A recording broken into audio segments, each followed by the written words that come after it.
doing? Taking another cruise. No, they've joined the Peace Corps. You're kidding. What in the world is the Peace Corps doing? Peace Corps. It's creating food systems in Africa, building homes in Costa Rica, and fighting malaria in Asia. It's teaching math and learning French. It's working side by side. It's been tough. But for 25 years, the Peace Corps has been making a difference in the world. My goodness. Why, I had no idea. Peace Corps, the toughest job you'll ever love. Welcome to Newsmaker Sunday. I'm Frank Sesno. The threat of AIDS is infecting America. Not just the high-risk groups anymore, gays and drug users, but the rest of us. We are all at risk. What to do about the AIDS epidemic? Today on Newsmaker Sunday.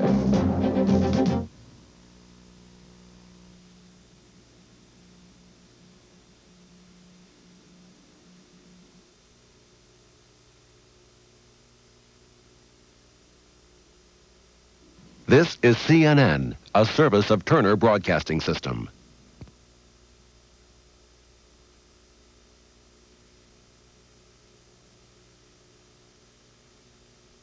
Sunday, I'm Frank Sesno. The threat and the fear of AIDS is infecting America. Not just the high-risk groups anymore, gays and drug users, but the rest of us. We are all at risk. What to do about the AIDS epidemic? Today on Newsmaker Sunday. Newsmaker Sunday. A look at key issues affecting you and the nation. Now, from our bureau in Washington, Newsmaker Sunday.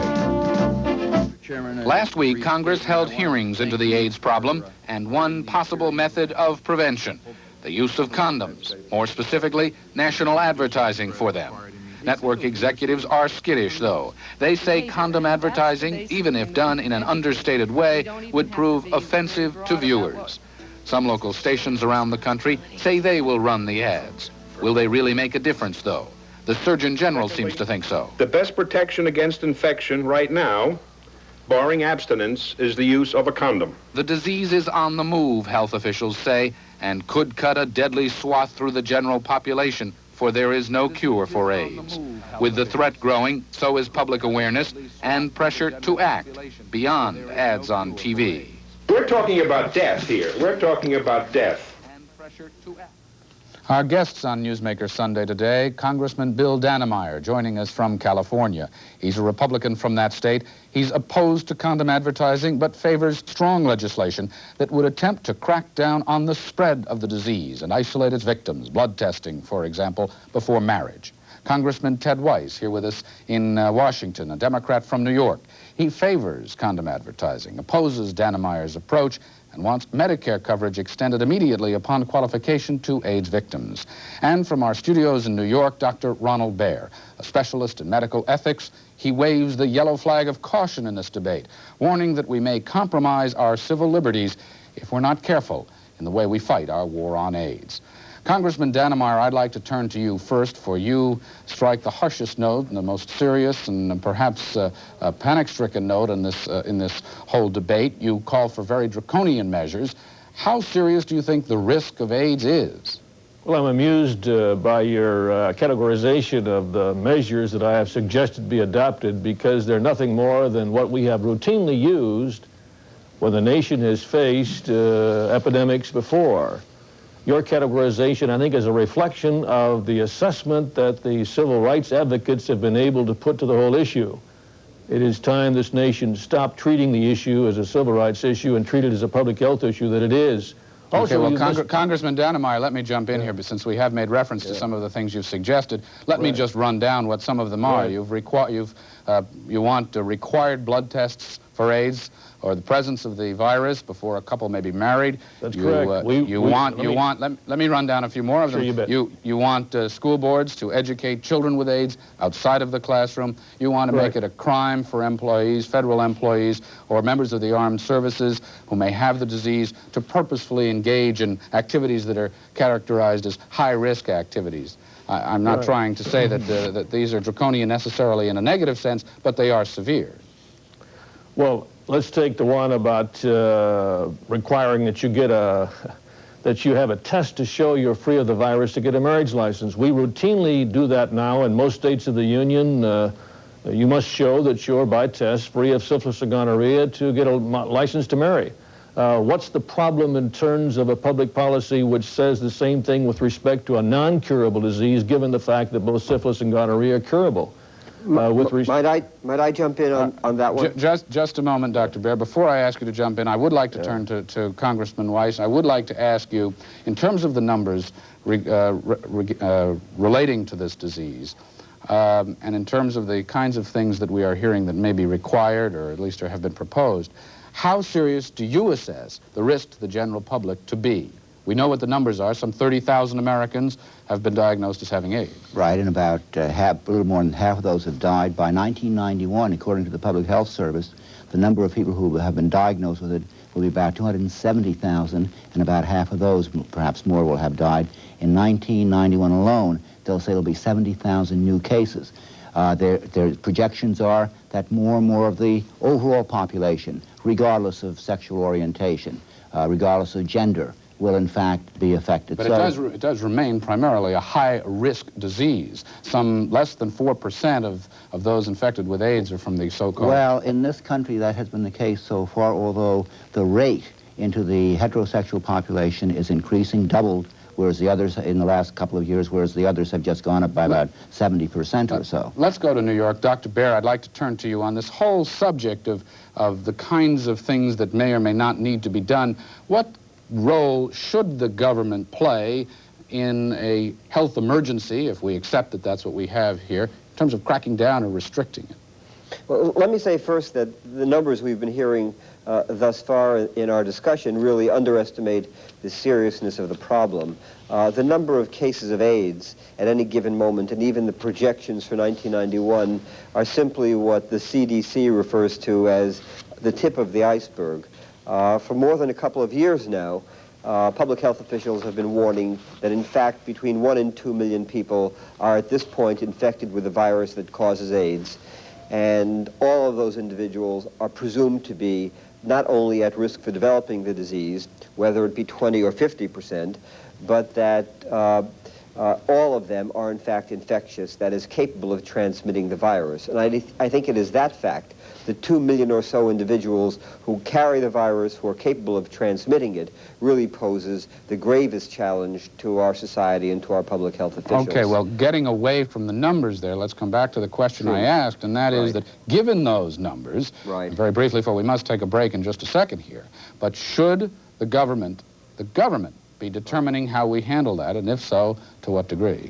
I think May I respond to that, Frank? No, let's let Dr. Baer go ahead first. I think the government has a very important role to play. I think the government, in fact, especially the federal government, has been lethargic in its response to the problem, but I don't think the response should take the form proposed by Congressman Dannemayer. Okay, let's take a break right there. We're going to take a look at what Congressman Dannemayer and others propose. But first, as I said, let's take a break. We'll be back right after this.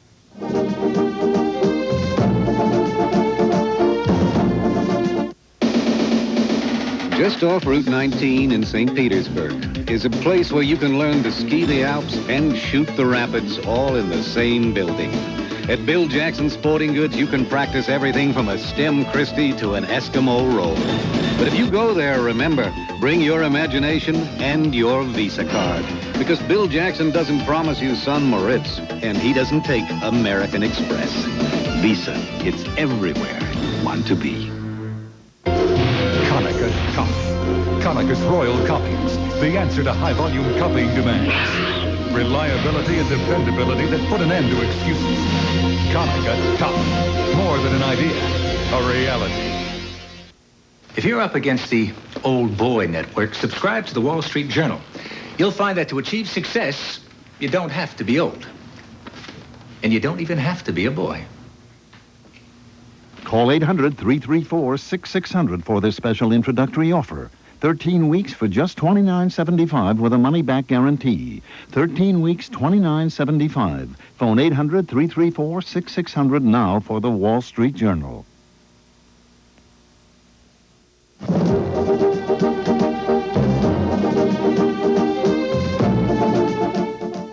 A moment ago, we were talking about the risk of AIDS, the degree of threat that the society faces and the possibility that this should or should not be interpreted as a civil rights problem. I'd like to go back to Congressman Dannemayer in California.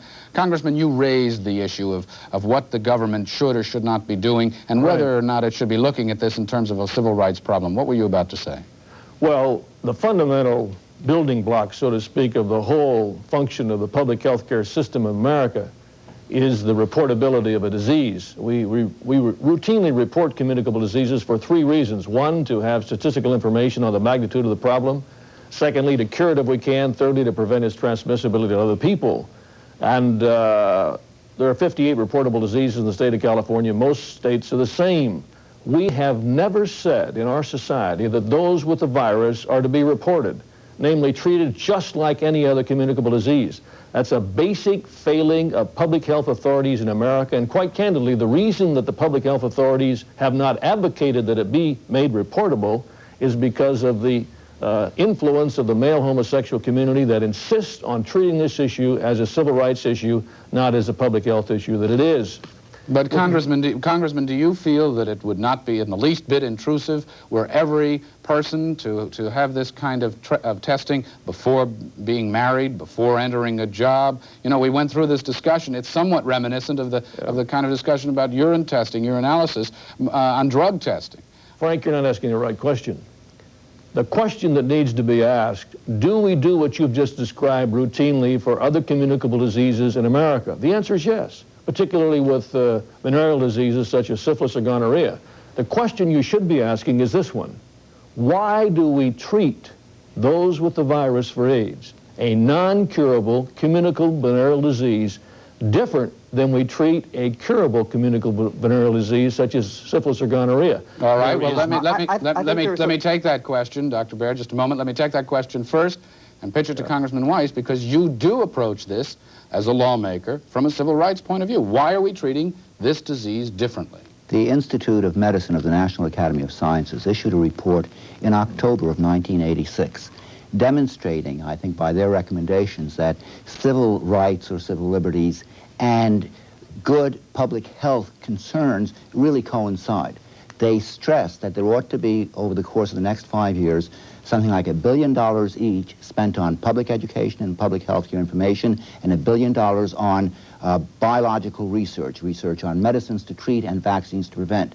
They said that whatever testing takes place must be voluntary, and there must be absolute confidentiality, because they said if you don't have that, then the very people who have problems, health problems, either with AIDS concerns or anything else, will be the first not to go to hospitals, because these reports then of their tests will become part of their medical records. They then become available to insurance companies and others who consider it for other purposes. People can lose their jobs, they can lose their insurance coverage, and so civil rights and proper public health concerns really coincide in keeping these tests voluntary and confidential. And what Mr. Dannemayer is suggesting really, through the recommendations he's made for quarantining and for traceability and so on, would in fact wipe out the voluntary nature of these tests and the confidential aspects. All right, Dr. Baer, Dr. Baer in New York, let me ask you about this whole notion. You have written extensively on this subject. At what point do we tip the balance between real need to protect ourselves as a society from a health risk and the need to protect our civil rights and our civil liberties? I have argued that the reason that the status of being infected with the virus alone not be reportable, as Congressman Dannemayer would have it be, is that the most important function of the antibody test that we have available right now is as an adjunct to getting asymptomatic individuals, that is, those who are not sick but who carry the virus, to come forward to find out about whether or not they're infected so they might modify their behavior. If you make this infection, HIV infection, reportable, you may be in fact undercutting one of the most critical ways in which the test can be used as an adjunct to getting people to modify their behavior. In other words, what you're saying is that somebody who fears they might have the disease, if it's reportable, if they know it's going to go on their record, will essentially go underground and avoid the test altogether? Right, and in fact, the most important thing is to get such individuals who are infected to know, especially those who have not been able to modify their behavior, to know exactly what their situation is, so that if they're not infected, they will double their efforts to remain uninfected, and if they are infected, to modify their behavior so they don't infect others. Well, Congressman, may I respond to that? Let me just mention the marriage license issue. I think it's very interesting. When the issue first surfaced seriously in the last couple of weeks as a result of a release from the Centers for Disease Control, it was interesting to me that the two public health officials who've been most identified with a vigorous, some would say draconian posture on AIDS, that is Christine Gebbie of Oregon and Tom Vernon of Colorado, both opposed premarital screening. It would be a waste of public health resources addressed to the wrong population at the wrong moment. It would be using a Hauser where you really need a scalpel. Okay, Doctor, thank you very much, Dr. Bear. Let's go out again to California. Congressman Dannemayer, I'd like to go back to the point Frank. that was raised here about the possible counterproductivity of requiring mandatory screening. Well, do you feel that may not be a point well taken? That's a bunch of nonsense, and I'll tell you why. The people who have the virus, most of them are going to manifest some impairment of their immune system within the next 5 years. About 50% of them, current estimates, will have AIDS. At that point, they're going to have contact with the healthcare system. They have no place to hide. We must treat them, and when they come into contact with the healthcare system, we'll treat this disease like any other communicable disease. We'll make a report of it, which should be, of course, kept confidential. It's nobody else's business besides the public health authorities. There are about we have to take a break. 5 states in the union to do this today. One of them is Colorado. Okay, we have to take a break here. Okay. Let's continue this conversation, though, after this message. Patient dining table. Diagnosis, worn finish, no shine. Treatment, facelift. Now there's a facelift for furniture. New form-based facelift, my secret for bringing dull furniture back to life. Facelift revives the shine without refinishing. In less than an hour, you can smooth away the wear and tear and lay down a bright new facelift finish that will shine for years to come. That's what form-based facelift is all about. Making your furniture look alive and beautiful again without major surgery. That cool, refreshing feeling of Wrigley's Spearmint Gum puts a sparkle in your eye, a spring in your step, and makes things lots of fun. It's that little lift from Wrigley's Spearmint Gum. It's that little lift. Come on and get you some. That clean, fresh taste Wrigley's Spearmint's got. That little lift that means a lot. It's that little lift from Wrigley's Spearmint Gum. Chances are that everyone in the average family has a problem finding the twist ties. Don't get mad, get glad. Glad handle tie bags have built-in stress flex handles that are easy to tie. Handles that are easy to lift. Handles that are easy to carry to the curb. Glad handle tie bags. Don't get mad, get glad. Look for this valuable handle tie coupon in your Sunday paper on February the 15th. Find it? Now, brilliant nail colors for today's new fashions. Leave press-on nails in 18 deep, rich, dimensional colors. Cotton candy. Sample. Opal mist. Mysterious. Leave press-on nails. 18 great nail colors you just press on with undreamed-of ease. Desert mold. Lovely. Fiesta. Lively. Sugar plum. Luscious. 40 Lee adhesive tabs and 20 Lee press-on nails for a perfect fit. Lee press-on nails. 18 sensational fashion colors. Press on.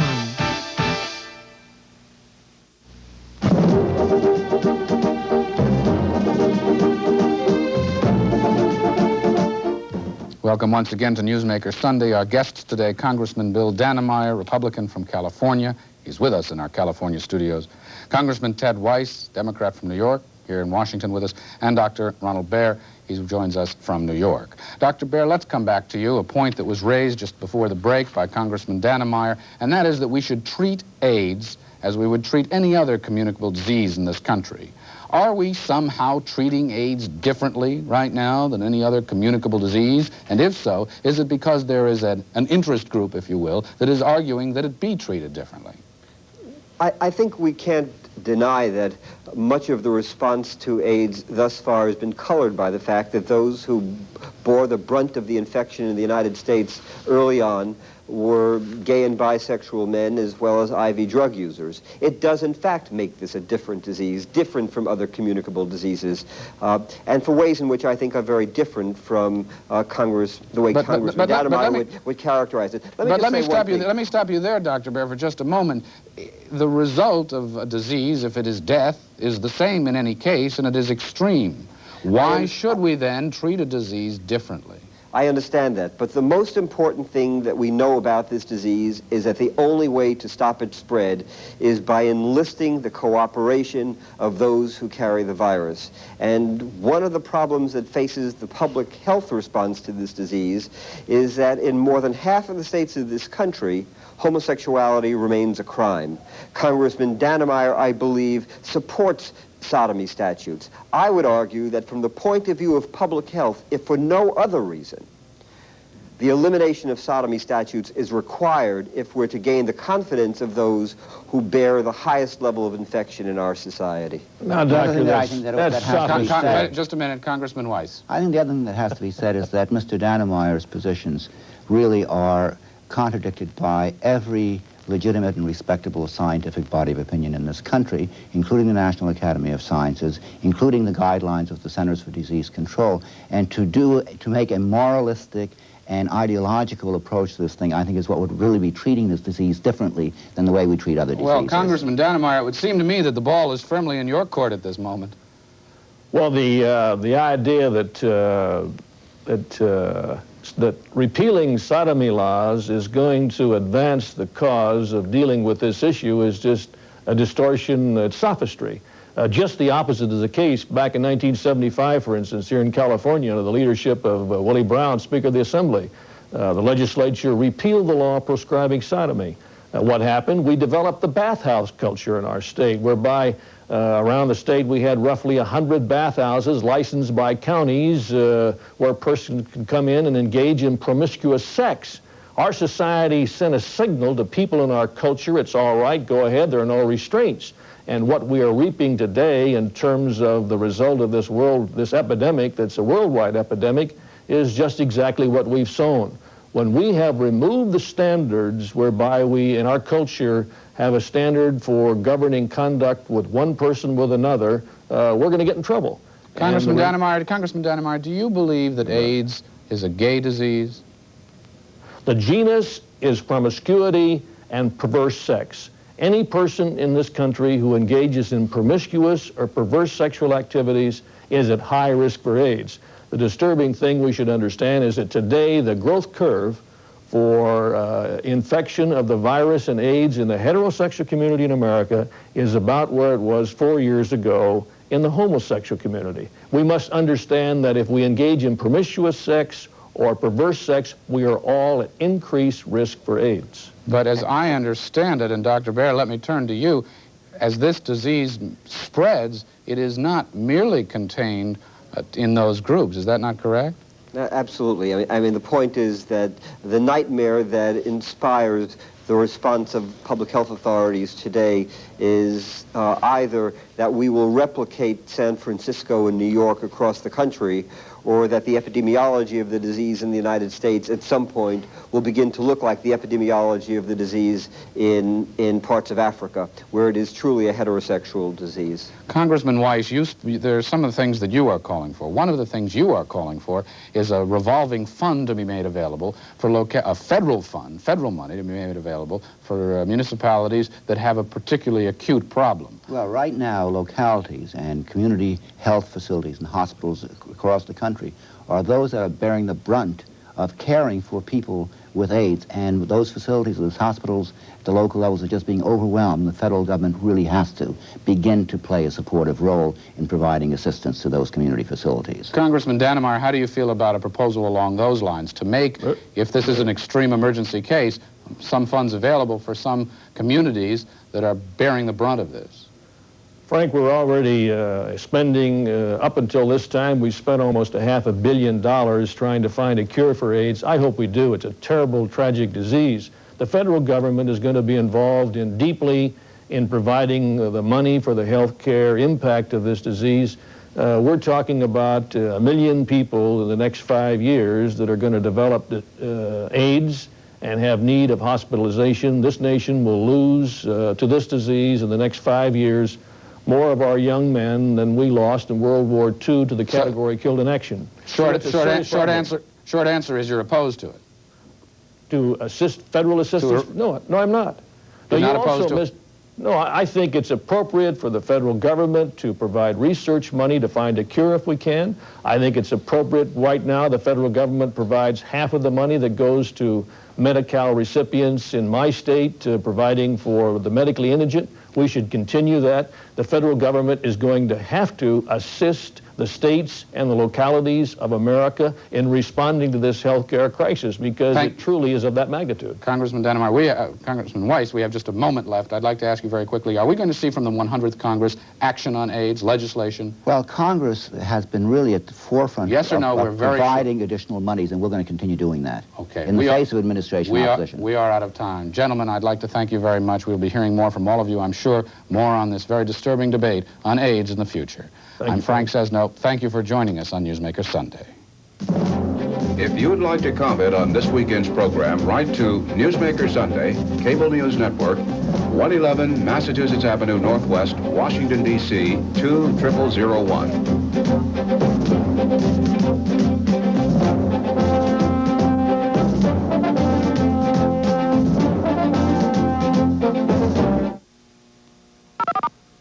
This is CNN, the world's most important network.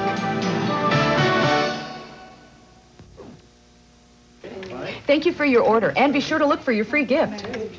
Would you like to receive a free gift, too? I'll be right back to show you how. Roger, Mother Goose. Radar locked on target. 00532 miles. Looks like a piece of cake. Even with millions of dollars worth of computerized guidance systems, heat-seeking missiles, and state-of-the-art avionics. Fox 1, Miss Lloyd. It's still the cool steel nerves of the pilot that wins battles. He's going down. Trouble. 2 bogeys.